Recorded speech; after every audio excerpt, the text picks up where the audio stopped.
We got a 14 spins on Lucky Liberty. We got the $80 gold bars twice. It's probably going to be the max payout, maybe.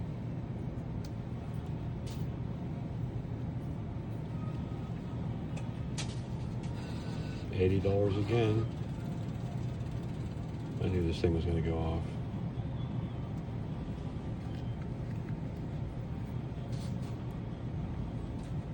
$80 again. This is going to be the max payout. We'll check it when I'm done to make sure. $80 again.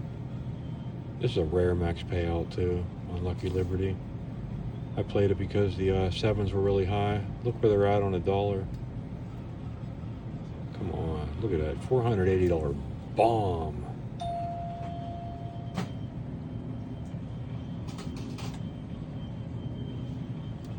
Fuck yeah, I needed that.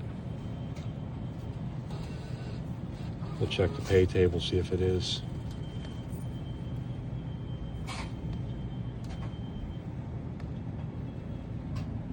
It is 480 plus on the spins.